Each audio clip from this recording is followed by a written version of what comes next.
नमस्कार। पिछले 2 हफ्तों में अंतरिक्ष में जो कुछ हुआ है वो किसी साइंस फिक्शन फिल्म से कम नहीं है।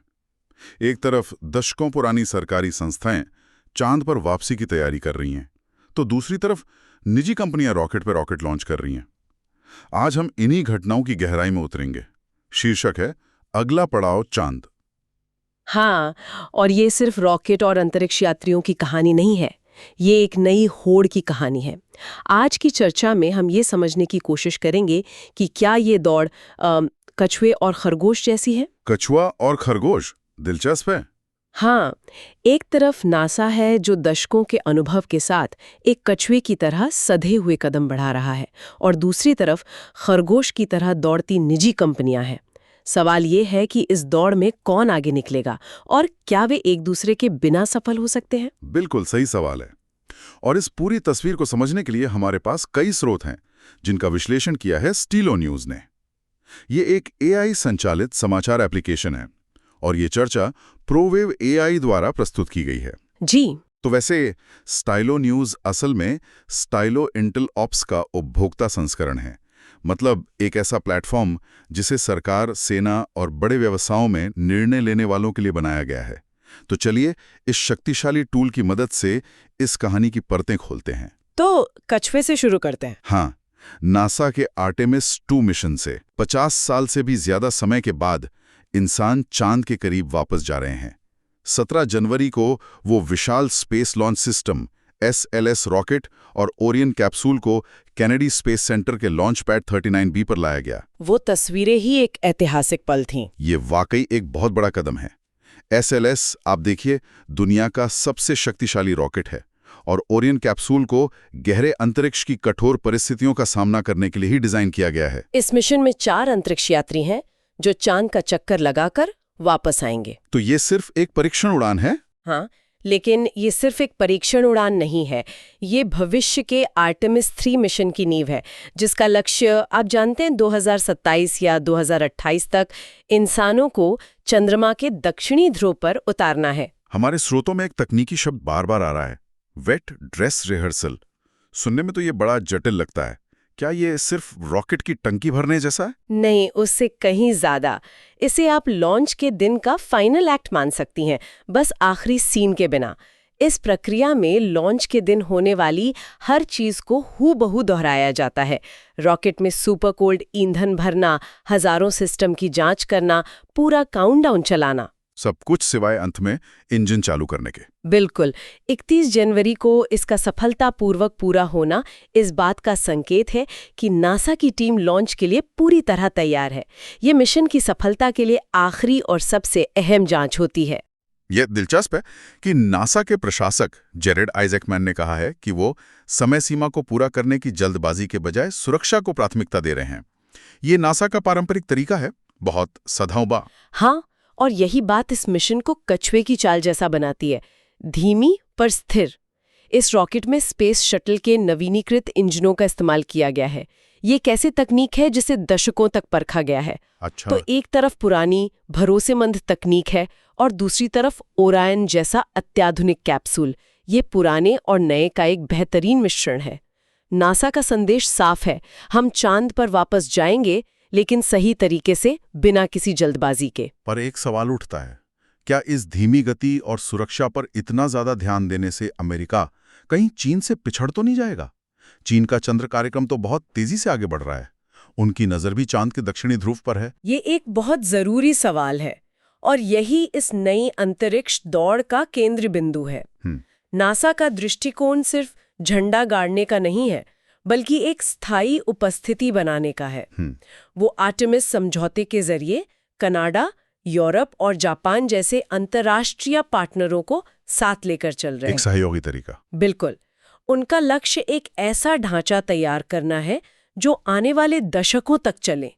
वहीं चीन ज्यादातर अकेले काम कर रहा है और उसकी गति काफी आक्रामक है। तो ये सिर्फ तकनीक की दौड़ नहीं है, ये 2 अलग-अलग विचारधाराओं की भी दौड़ है। एक सहयोगी और खुली, दूसरी ज्यादा बंद और राष्ट्रीय। तो नासा की धीमी चाल असल में एक लंबी दौड़ के लिए तैयारी है। और अब बात करते हैं खरगोशों की। जहां एक और नासा सावधानी से कदम बढ़ा रहा है, वहीं निजी क्षेत्र अविश्वसनीय गति से दौड़ रहा है। हाँ। और इस दौड़ में सबसे आगे है स्पेसएक्स। पिछले 2 हफ्ते उनके लिए जबरदस्त रहे हैं। बिल्कुल, उनका काम करने का तरीका ही अलग है। उन्होंने एक अंतरिक्ष यात्री की चिकित्सा समस्या के कारण क्रू 11 मिशन को अंतर्राष्ट्रीय स्पेस स्टेशन से सुरक्षित और जल्दी वापस बुला लिया। ये उनकी सुरक्षा प्रक्रियाओं की मजबूती को दिखाता है। और इसी बीच उन्होंने अमेरिकी स्पेस फोर्स के लिए एक महत्वपूर्ण जीपीएस सैटेलाइट भी लॉन्च किया और अपने स्टारलिंक इंटरनेट सैटेलाइट्स का जाल भी फैलाते रहे। ये उनकी तेज लॉन्च क्षमता और विश्वसनीयता को दिखाता है। वो एक ही समय में कई मिशन चला सकते हैं, जो किसी भी सरकारी एजेंसी के लिए लगभग असंभव है। लेकिन मुझे एक बहुत ही चौंकाने वाली जानकारी मिली है। सूत्रों का कहना है कि स्पेसएक्स जून में एक विशाल आईपीओ लाने की तैयारी में है और उसका मूल्यांकन $1.5 ट्रिलियन हो सकता है। ये तो अविश्वसनीय लगता है। इस आंकड़े में कितनी सच्चाई हो सकती है? ये आंकड़ा वाकई दिमाग चकरा देने वाला है। लेकिन अगर कोई कंपनी इसे हासिल कर सकती है तो वो स्पेसएक्स है। और इस आईपीओ का मकसद सिर्फ पैसा जुटाना नहीं है, बल्कि भविष्य की 2 विशाल परियोजनाओं को हकीकत में बदलना है। अच्छा, और वो क्या है? पहला है स्टारशिप V3 रॉकेट। ये वही विशाल यान है जिसे नासा ने आर्टेमिस 3 मिशन के तहत अंतरिक्ष यात्रियों को चांद की सतह पर उतारने के लिए चुना है। इसकी सफलता सीधे तौर पर नासा की योजनाओं से जुड़ी है। और दूसरी परियोजना? दूसरी परियोजना शायद इससे भी ज्यादा क्रांतिकारी है। अंतरिक्ष आधारित AI डेटा सेंटर। अंतरिक्ष में डेटा सेंटर? जी, जरा इसके बारे में सोचिए। ये सिर्फ एक और डेटा सेंटर नहीं है।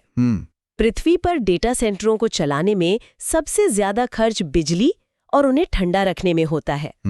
अंतरिक्ष में आपको लगभग असीमित सौर ऊर्जा मिलती है और ठंडा करने के लिए 0 डिग्री का वैक्यूम। मतलब लागत बहुत कम हो जाएगी। बिल्कुल, ये डेटा प्रोसेसिंग की लागत और सीमाओं को पूरी तरह से बदल सकता है। ये सिर्फ स्पेसएक्स के लिए नहीं, बल्कि पूरी AI इंडस्ट्री के लिए गेम चेंजर साबित हो सकता है। ये दिखाता है कि स्पेसएक्स सिर्फ लॉन्च कंपनी नहीं, बल्कि भविष्य की इंफ्रास्ट्रक्चर कंपनी बनने की सोच रहा है। तो यहाँ कछुआ और खरगोश एक दूसरे पर निर्भर हैं। नासा को अपने चंद्र मिशन के लिए स्पेसएक्स के स्टारशिप की जरूरत है। बिल्कुल। स्टारशिप की अगली परीक्षण उड़ान मार्च में होनी है और पूरी दुनिया की नजरें उस पर होंगी।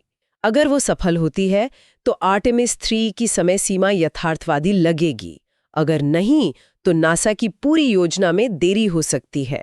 ये इस नई अंतरिक्ष अर्थव्यवस्था का सबसे बड़ा उदाहरण है, जहां सरकारी महत्वाकांक्षाएं निजी नवाचार पर टिकी हैं। लेकिन इस दौड़ में सिर्फ स्पेसएक्स ही नहीं है। एक और कंपनी है, रॉकेट लैब, जो चुपचाप आगे बढ़ रही है। हाँ, रॉकेट लैब एक बहुत ही दिलचस्प खिलाड़ी है। न्यूजीलैंड अमेरिकी ये कंपनी हाल ही में रक्षा उपग्रह बनाने के लिए $1.4 बिलियन का एक बड़ा सैन्य अनुबंध हासिल करने के बाद सुर्खियों में आई है। इसके बाद उनके स्टॉक की कीमतों में भारी उछाल आया। तो क्या रॉकेट लैब अब स्पेसएक्स का एक गंभीर प्रतियोगी बन रहा है, या वे अलग-अलग बाजारों पर ध्यान केंद्रित कर रहे हैं? वे अलग-अलग बाजारों में काम कर रहे हैं, लेकिन दोनों ही महत्वपूर्ण हैं। स्पेसएक्स भारी सामान उठाने वाले बड़े रॉकेटों का राजा है, जैसे सैटेलाइट्स के बड़े समूह या फिर इंसान। वहीं रॉकेट लैब छोटे सैटेलाइट्स के लिए एक विश्वसनीय टैक्सी सेवा की तरह है। उन्होंने एक ऐसा बाजार बनाया है जहां छोटी कंपनियों या विश्वविद्यालयों के लिए भी अपना सैटेलाइट लॉन्च करना संभव हो गया है। तो सीधे तौर पर प्रतियोगी नहीं है? नहीं, वे अंतरिक्ष अर्थव्यवस्था के 2 अलग-अलग लेकिन जरूरी हिस्सों को पूरा कर रहे हैं। और फिर ब्लू ओरिजिन भी है, जो थोड़ा रहस्यमयी तरीके से काम करता है। ब्लू ओरिजिन इस दौड़ का डार्क हॉर्स है। वे अपने चंद्र लैंडर का परीक्षण कर रहे हैं, जिसे उन्होंने नासा को प्रस्तावित किया है, और अपने विशाल न्यू ग्लेन रॉकेट के लॉन्च की तैयारी भी कर रहे हैं, जिसका पहला लॉन्च फरवरी के अंत में हो सकता है। अच्छा। वे स्पेसएक्स की तरह शोर नहीं मचाते, लेकिन उनके पास संसाधन और महत्वाकांक्षा दोनों है। ये सब एक बड़े पैटर्न की ओर इशारा करता है। सरकार और रक्षा क्षेत्र अब इन फुर्तीली व्यावसायिक कंपनियों पर बहुत ज्यादा निर्भर हो रहे हैं। ये एक मौलिक बदलाव है। ये तो हुई तकनीकी और व्यावसायिक बातें, लेकिन इसका जमीनी स्तर पर क्या असर पड़ रहा है? चलिए स्थानीय से लेके वैश्विक स्तर तक इसके प्रभाव को देखते हैं। स्थानीय स्तर पर फ्लोरिडा, टेक्सास और कैलिफोर्निया जैसे राज्यों में एक नई ऊर्जा दिख रही है। ये समुदाय लॉन्च साइट्स और एरोस्पेस कंपनियों के आसपास केंद्रित हैं।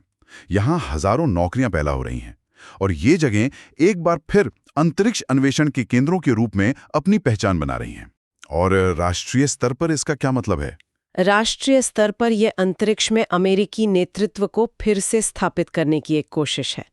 अपोलो युग के बाद कई सालों तक अमेरिका के पास इंसानों को अंतरिक्ष में भेजने की अपनी क्षमता नहीं थी और वह रूस पर निर्भर था। आर्टेमिस कार्यक्रम और निजी कंपनियों का उदय विशेष रूप से चीन के बढ़ते चंद्र कार्यक्रम की सीधी प्रतिक्रिया है। तो ये सिर्फ अन्वेषण नहीं है, ये एक रणनीतिक कदम है। बिल्कुल, ये सिर्फ चांद पर पहुंचने की बात नहीं है। यह भविष्य की तकनीक, संसाधनों और रणनीतिक प्रभाव को नियंत्रित करने की होड़ है। ये तो राष्ट्रीय स्तर की बात हुई, लेकिन अंतरिक्ष किसी एक देश का तो है नहीं। इस नई दौड़ का असर वैश्विक मंच पर कैसे दिख रहा है? यहाँ पर उपस्थिति स्थापित करने की एक स्पष्ट दौड़ है और अब इसमें एक नया व्यावसायिक मोर्चा भी खुल गया है। आप GRU स्पेस जैसी कंपनियों की बात कर रही हैं, जिन्होंने 2032 तक एक चंद्र होटल बनाने की योजना की घोषणा की है। जी हाँ, जरा सोचिए, आज से 10 साल से भी कम समय में लोग शायद चांद पर हनीमून मनाने जा रहे होंगे। ये अब विज्ञान कथा नहीं बल्कि एक बिजनेस प्लान है। लेकिन ये तो कई सवाल खड़े करता है। बिल्कुल, ये अंतरिक्ष में शासन और नियमों को लेकर गंभीर सवाल खड़े करता है। चांद पर जमीन का मालिक कौन है? वहां संसाधनों का उपयोग कौन कर सकता है? अगर कोई दुर्घटना होती है तो कौन जिम्मेदार होगा? ये ऐसे सवाल हैं जिनका जवाब हमारे पास अभी नहीं है और हमें जल्दी ही इनके जवाब ढूंढने होंगे। तो हमारे स्रोतों के आधार पर वो कौन सी मुख्य घटनाएं हैं जिन पर हमें आने वाले हफ्तों और महीनों में नजर रखनी चाहिए? कई महत्वपूर्ण मील के पत्थर हैं। सबसे पहले 6 फरवरी से शुरू होने वाली आर्टेमिस 2 की लॉन्च विंडो। इस मिशन की सफलता नासा के लिए सर्वोपरि है। दूसरा, मार्च में स्पेसएक्स की स्टारशिप V3 की परीक्षण उड़ान। हाँ, जिसकी हमने चर्चा की। जी, यह आर्टेमिस 3 की समय सीमा का एक प्रमुख संकेतक होगा। और तीसरा, फरवरी के अंत में ब्लू ओरिजिन का न्यू ग्लेन रॉकेट का पहला लॉन्च। यह बाजार में एक नया शक्तिशाली खिलाड़ी ला सकता है। और आर्थिक मोर्चे पर? वित्तीय बाजारों पर नजर रखने वालों को जून के मध्य के आसपास ध्यान देना चाहिए। अगर स्पेसएक्स का IPO आता है तो यह निजी अंतरिक्ष दौड़ में अभूतपूर्व मात्रा में पूंजी लाएगा और पूरी इंडस्ट्री को नई गति दे सकता है। यह एक ऐसा पल होगा जो तय करेगा कि आने वाले दशक में अंतरिक्ष का विकास किस दिशा में जाएगा। तो कछुआ अपनी सधी हुई चाल चल रहा है और खरगोश अपनी तेज दौड़ में लगा है। लेकिन ऐसा लगता है कि इस कहानी का अंत पुरानी कहानी से अलग होगा। यहाँ शायद दोनों को एक दूसरे की जरूरत है। ये बिल्कुल सही निष्कर्ष है। नासा के पास अनुभव, सुरक्षा मानक और एक बड़ा दृष्टिकोण है। निजी कंपनियों के पास गति, नवाचार और जोखिम लेने की क्षमता है। इस नई अंतरिक्ष दौड़ में सफलता शायद अकेले दौड़ने से नहीं, बल्कि एक दूसरे के साथ मिलकर चलने से मिलेगी। और इसी विचार के साथ अंतरिक्ष अन्वेषण की वर्तमान स्थिति पर हमारी ये विस्तृत चर्चा समाप्त होती है। ये गहन विश्लेषण स्टाइलो न्यूज़ द्वारा संचालित था। जो कोई भी अपनी व्यक्तिगत खुफिया ब्रीफ बनाने में रुचि रखता है, उनके लिए स्टाइलो न्यूज़ एक मोबाइल और कंप्यूटर एप्लीकेशन के रूप में उपलब्ध है। आप सैकड़ों पारंपरिक समाचार स्रोतों के साथ साथ एक्स जैसे प्लेटफॉर्म से चयन करके AI संचालित समाचार मांग पर प्राप्त कर सकते हैं। यह आपको वैश्विक घटनाओं को ट्रैक करने, विभिन्न दृष्टिकोणों को समझने और बड़ी तस्वीर देखने की अनुमति देता है, ठीक वैसे ही जैसे हमने आज यहाँ करने की कोशिश की। आप आज ही www.stylonews पर सब्सक्राइब कर सकते हैं। हमारे साथ जुड़ने के लिए धन्यवाद। हमें उम्मीद है कि इसने आपको मूल्यवान जानकारी प्रदान की होगी। यदि कोई ऐसा विषय है जिस पर आप भविष्य में हमें चर्चा करते हुए सुनना चाहते हैं तो कृपया हमें बताएं और अपने पसंदीदा सोशल मीडिया पर स्टाइलो न्यूज़ को फॉलो करना सुनिश्चित करें। अगली बार तक के लिए अलविदा।